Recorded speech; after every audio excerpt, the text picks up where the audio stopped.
Before I begin, don't forget to subscribe to the channel, hit the notification bell, and stay with me for more powerful real-life stories. Your support keeps these stories alive, and I promise, what you're about to hear today is something you won't forget. My name is Amelia Cross, and for most of my life, I believed that friendship was sacred, something built on loyalty, love, and trust. I never thought in a million years that someone I called my best friend would be the person who tried to take everything from me. When I say everything, I don't just mean my confidence or my peace of mind. I mean my family's property, the land and the house that had belonged to the Cross family for 3 generations. But before I tell you how it all unraveled, let me take you back. I grew up in a small town in Oregon. Our family wasn't wealthy in the flashy sense, but we had land, acres of green fields, a large house built by my grandfather after the war, and an orchard that my mother cared for like it was her child. That property wasn't just real estate, it was heritage, history, and love stitched into every corner. And that's where Victoria Hale entered my life. Victoria and I met in college. From the very first day, she seemed to know how to win people over. She was charming, witty, and full of energy. While I was more reserved and focused on my studies, Victoria had this way of making everyone laugh. Somehow, she noticed me in a crowded classroom and made it her mission to be my friend. At first, it felt magical. You know that feeling when you meet someone who seems to understand you without words? That was Victoria. She'd sit with me in the library, share her coffee when I forgot mine, and even listen to my endless rants about family expectations. She would smile and say, "Amelia, you're the kind of person who deserves the world. Don't let anyone tell you otherwise." It's hard not to let someone like that into your heart. Over the years, our friendship grew stronger. After college, I moved back to my hometown to help my parents with the property, and Victoria followed with a job in a nearby city. She'd visit every weekend, sometimes staying over for days. My parents loved her. They would cook extra portions just because Victoria was coming. My father would even joke, "Are you sure she's not our daughter, Amelia? She fits in too well." And I believed it.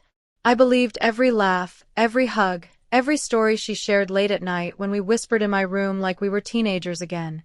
But people aren't always who they seem. The first cracks appeared subtle. Victoria started asking questions, strange ones. Instead of asking how I was, she'd ask about the land. She wanted to know how much it was worth, whether my parents had written a will, whether I was the sole heir. At first, I brushed it off.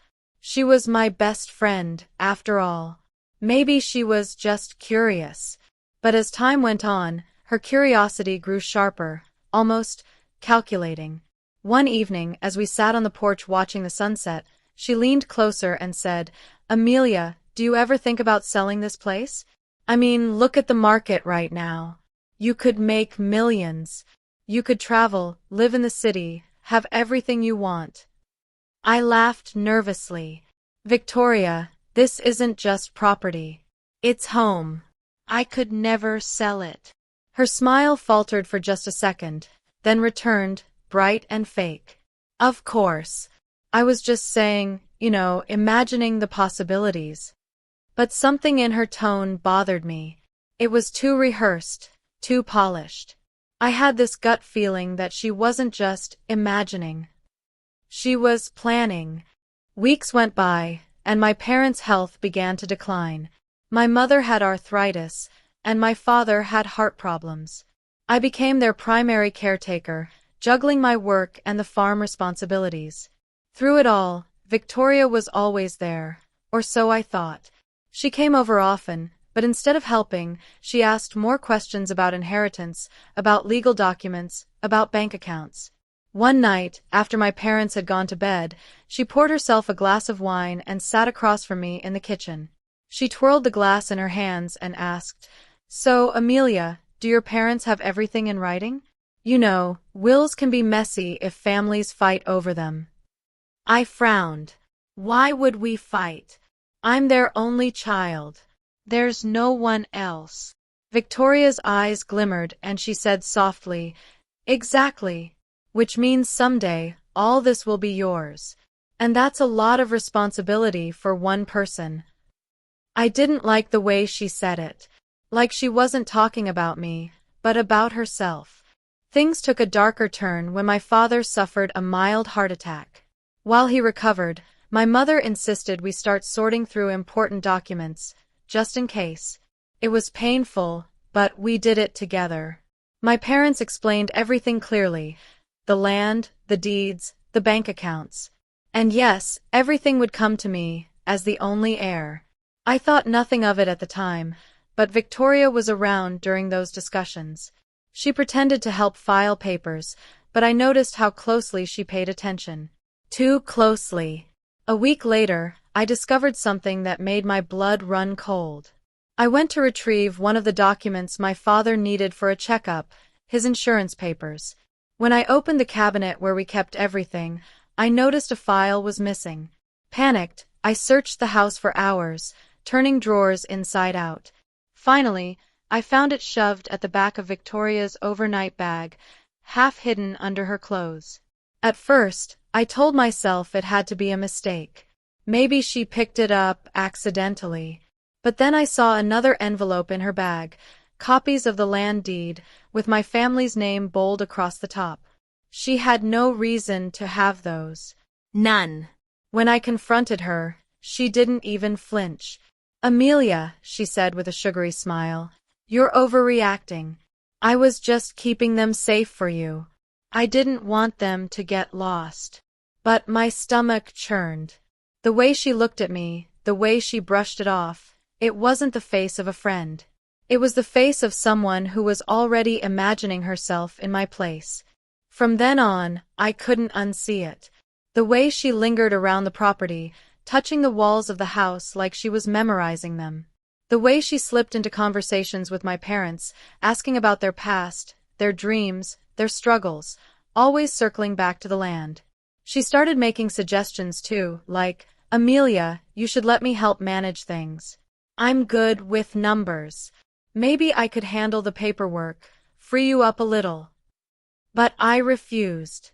My instincts screamed not to trust her. Still, I felt trapped. I didn't want to accuse her outright and lose the only friend I had nearby, but I also couldn't ignore the warning signs. Then came the breaking point. One night, my father collapsed again. This time, it was more serious. We rushed him to the hospital. While I sat by his side, terrified of losing him, Victoria was in the waiting room, making phone calls. I didn't pay attention at first, but when I walked by, I caught a few words. "Yes, the Cross property, worth at least $2 million, no siblings. Yes, I can make her see reason." My heart stopped. She wasn't talking about me like a friend. She was talking about me like an obstacle. When I confronted her later, she laughed it off, claiming I misheard. But I knew the truth. That was the moment everything changed. I realized my best friend wasn't my friend at all. She was a vulture, circling, waiting for the moment to strike. And I had let her into my home, into my family, into my life. The betrayal cut deeper than anything I had ever felt. But I wasn't going to let her win. I promised myself that night, sitting in that cold hospital hallway, that I would protect my family's legacy. Victoria Hale had made one mistake. She underestimated me. And I was about to show her that when you try to steal from a Cross, you don't just face resistance, you face revenge. The night my father lay in that hospital bed, I felt my whole world tilt. The beeping of the monitors echoed in my ears, a constant reminder that life was fragile and uncertain. But what burned deeper than fear for my father's health was the realization that the person I trusted most had betrayed me. Victoria Hale. My so-called best friend. Her words over the phone wouldn't stop repeating in my head. The Cross property, worth at least $2 million, no siblings. I can make her see reason. She didn't care about my father. She didn't care about me. She cared about what we had, what my family had built, what generations of sacrifice had preserved. I stayed at the hospital until dawn, watching over my father, who finally drifted into stable sleep. My mother sat in the corner chair, exhausted and pale, her hands gripping the rosary she always carried. I wanted to tell her everything, to confess what I'd heard, but I couldn't. Not yet. The last thing she needed was more stress. When I finally drove back home to grab fresh clothes, the house felt different. Cold. Almost invaded. I walked through the hallway, past the photos of my childhood, past the old wooden stairs, and into the living room. And that's when I saw it, Victoria's scarf, draped over the couch.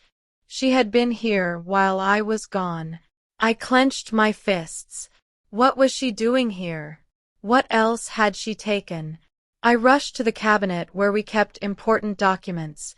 The files were still there, but I noticed something unsettling. The drawer wasn't locked. I always locked it. Always. I knew then that she was getting bolder. The following days were a blur of hospital visits and whispered prayers. My father slowly regained strength, but the shadow of Victoria's betrayal lingered over me like a storm cloud. She showed up at the hospital often, carrying flowers, acting like the perfect friend. To anyone else, she looked like an angel, caring, supportive, loyal. But I could see through it now. Her eyes gave her away. Behind every smile, there was calculation. One afternoon, while my father was resting, she pulled me aside in the hallway. "Amelia," she said gently, placing a hand on my arm. "You look exhausted. You shouldn't have to handle everything alone. Let me help with the paperwork. Your parents trust me. I can take some of the burden off your shoulders." Her voice was soft, sweet, convincing. But I heard the poison in it. I pulled away. "I've got it handled, Victoria. You don't need to worry about our paperwork." For the first time, her mask slipped. Just for a second. Her eyes narrowed, and her jaw tightened before she plastered on that fake smile again. "Of course. I'm just looking out for you."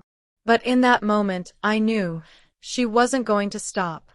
That night, I sat in my father's study long after everyone else had gone to bed. The lamp cast a warm glow on the old oak desk as I sifted through papers. I needed to be sure everything was secure, every deed, every bank statement, every will. As I flipped through the folders, I noticed something strange. A page from the land deed had been photocopied. The edges of the copy stuck out, as if it had been rushed. My stomach dropped. Victoria had already started taking what wasn't hers. I sat there, staring at the paper, my anger boiling into something sharper. Fear turned into resolve. She thought I was weak. She thought my grief, my exhaustion, my love for her would blind me. But she was wrong. I wasn't going to wait for her to strike. I was going to strike first. The next weekend, Victoria arrived at the house with a bottle of wine, acting like everything was normal. She hugged my mother, made jokes with my father, and followed me into the kitchen. "Amelia," she said cheerfully, "I was thinking, maybe I could move in for a while. Just until things settle with your dad. I could help around the house, make things easier for you." Her words sent chills down my spine. She wanted in. She wanted closer access. I forced a smile. "That's thoughtful, Victoria. Let me think about it." Inside, though, I was already making plans.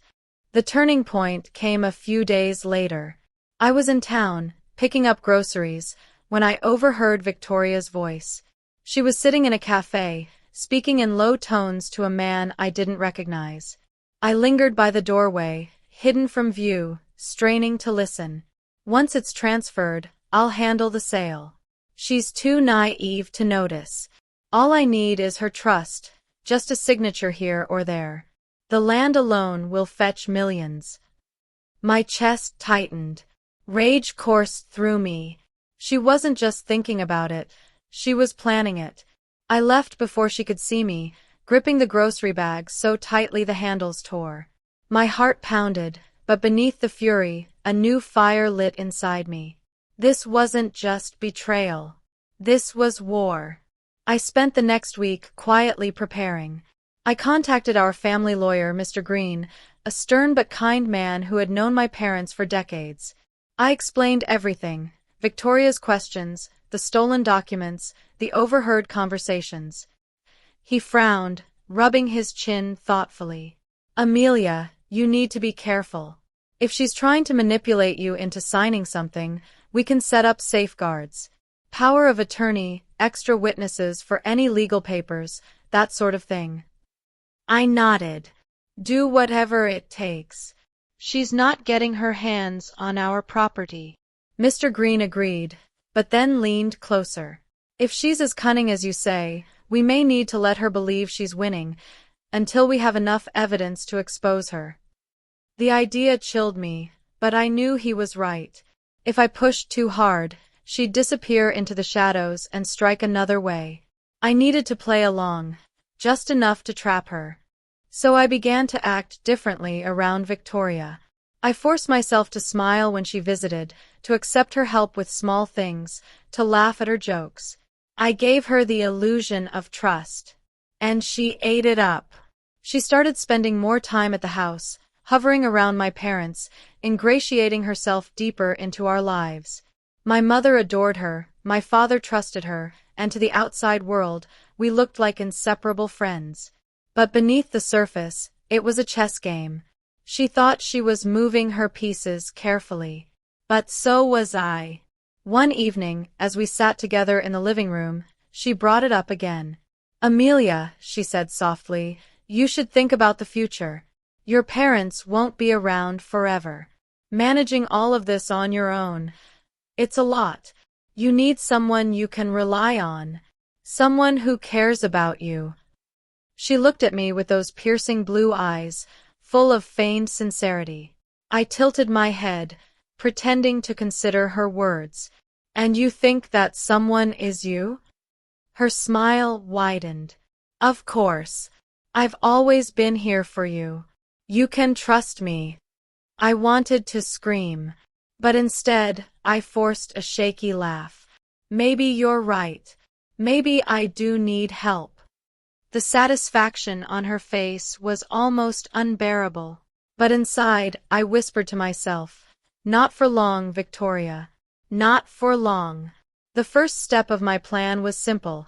Let her reveal herself. I started leaving harmless papers lying around, old utility bills, outdated insurance forms, just to see if she'd take them. And she did. Every single time, she'd sneak them into her bag when she thought I wasn't looking. The more she took, the more evidence I gathered. Meanwhile, I spoke with Mr. Green again. We arranged hidden cameras in the study and living room, places where she often snooped. My hands trembled as we set them up, but I knew it was necessary. If Victoria wanted to steal, I was going to let her. And then I'd have the proof to end this game once and for all. The trap was set. And soon, she would walk right into it. The night after I set the trap, I lay awake in my room, staring at the ceiling as shadows stretched across the walls. Every creak of the old house made me jump, every whisper of the wind against the window sent my heart racing. I wasn't afraid of the dark. I was afraid of what it held, the truth about Victoria Hale, my so-called best friend. For years, I had trusted her with my secrets, my laughter, my tears. She had been the one person I thought would stand beside me through anything. And now, she was nothing more than a predator circling the life my family had built, waiting for the perfect moment to strike. But tonight, the hunter would become the hunted. The first clue came sooner than I expected. Just past midnight, I heard faint footsteps downstairs. I slid silently out of bed, my bare feet cold against the hardwood floor, and crept to the railing overlooking the study. There she was. Victoria, in her designer coat and polished boots, moving quickly but carefully, as though she'd done this 100 times before. She rifled through the drawers of my father's desk, her movements efficient and practiced. My chest tightened, but I stayed hidden, letting the cameras record every second. She pulled out a folder, one I had planted. Inside were documents that looked official but were worthless. Deeds stamped with fake seals, contracts drafted by Mr. Green for this very moment. She tucked them into her leather bag, glancing around the room once before slipping back toward the door. I exhaled slowly. The evidence was mine now. But it wasn't enough. I didn't just want to catch her stealing papers. I wanted her entire plan exposed, every manipulation, every lie laid bare for the world to see. The next morning, I pretended nothing had happened. I joined her in the kitchen for coffee, smiled when she complimented my blouse, even thanked her when she offered to run errands for my mother. Inside, my stomach churned with rage. By afternoon, she couldn't resist bringing up the property again. Amelia, she said sweetly, stirring sugar into her tea, I was thinking about the land. It's just sitting there, unused. You could sell a portion of it, maybe invest. It would give you freedom. I tilted my head. Freedom. She leaned closer. Yes, freedom from responsibility. Freedom from worry. Don't you want that? I could help handle the details. Just a signature, nothing complicated. My hand tightened around the mug. I forced a shaky breath, feigning hesitation. Maybe you're right. Her eyes lit up. You know I'd never lead you wrong. The way she said it made bile rise in my throat. That evening, I met with Mr. Green. We reviewed the footage, her sneaking into the study, stealing the documents. His stern face softened when he looked at me. You have enough to confront her, he said. Legally, she can't touch a thing. With these recordings, her credibility is gone. I nodded, but there was a pit in my stomach. It's not just about stopping her legally. She made my family believe she cared. She made me believe. I want everyone to see what she really is. Mr. Green's eyes narrowed. Then we set the stage. Invite her into a situation where she believes she's finally won. And then we reveal the truth. 2 days later, the stage was ready. I invited Victoria over for dinner. My father was finally strong enough to join us at the table, and my mother had insisted on cooking a hearty meal to celebrate. Victoria arrived with flowers and that ever-present smile, hugging my parents as though nothing in the world mattered more to her than our family. Throughout dinner, she played her role perfectly, telling jokes, asking about my father's recovery, complimenting my mother's roast chicken. But beneath the polished performance, I caught glimpses of the real Victoria, the way her eyes flicked toward the study door, the way her smile lingered just a little too long when my father mentioned the property. After dessert, she leaned toward me. Could we talk in private? My pulse quickened. This was it. We stepped into the study. She closed the door behind her and pulled a set of papers from her bag. My fake papers. Amelia, she began, her voice gentle, persuasive, these are simple transfer documents. Nothing to worry about. It's just a formality so I can help manage the property. Your parents don't need the stress, and you shouldn't have to carry it all yourself. She slid the papers across the desk toward me, along with a pen. For a moment, I just stared at them, my hands trembling. If I signed, she thought, everything would be hers. The property, the legacy, the sacrifice of generations. I looked up at her, forcing tears into my eyes. Victoria, I don't know. I'm scared. She reached across the desk, taking my hand. You trust me, don't you? That was the breaking point. I yanked my hand back and stood, my chair scraping against the floor. My voice shook, but it wasn't with fear anymore. It was with fury. No, Victoria. I don't trust you. Not anymore. Her smile faltered. What are you talking about? I grabbed the remote from my pocket and pressed play. On the television screen mounted in the study, the footage appeared. Victoria sneaking into the study, rifling through the drawers, stealing the papers. Her face drained of color. You, she whispered. You set me up. No, I shot back. You set yourself up. You came into my home, into my family's life, and pretended to be my friend while you plotted to take everything we had. Did you think I wouldn't notice? Did you think I was that stupid? She stumbled back, her mask cracking, desperation flooding her features. Amelia, listen to me. It's not what it looks like. I was just... Stop lying. My voice echoed through the room, sharp and raw. I heard you. At the cafe. Talking about selling the land, about me being too naive to notice. I trusted you with everything, Victoria, and you used that trust to try and destroy us. Her mouth opened and closed like a fish gasping for air. For the first time, Victoria Hale, the woman who always had the perfect answer, the flawless facade, was speechless. The door opened, and my parents stepped inside, followed by Mr. Green. My father's face was pale, his hands shaking as he leaned on his cane. My mother's eyes filled with tears. Victoria, my father said quietly, his voice trembling with both pain and anger, we welcomed you into this family. We treated you like a daughter. And this is how you repay us. Victoria's eyes darted from him to me to the screen, still playing her betrayal. I didn't mean. But there was no excuse, no apology that could erase what she had done. Mr. Green stepped forward. The footage has already been sent to the authorities. By the time you leave this house tonight, they'll be waiting for you. Victoria's mask finally shattered. She dropped the papers, her hands shaking violently. Amelia, please, she begged, her voice cracking. Don't do this. We can fix it. I was desperate. I didn't mean to hurt you. Tears stung my eyes, but I didn't waver. You already did.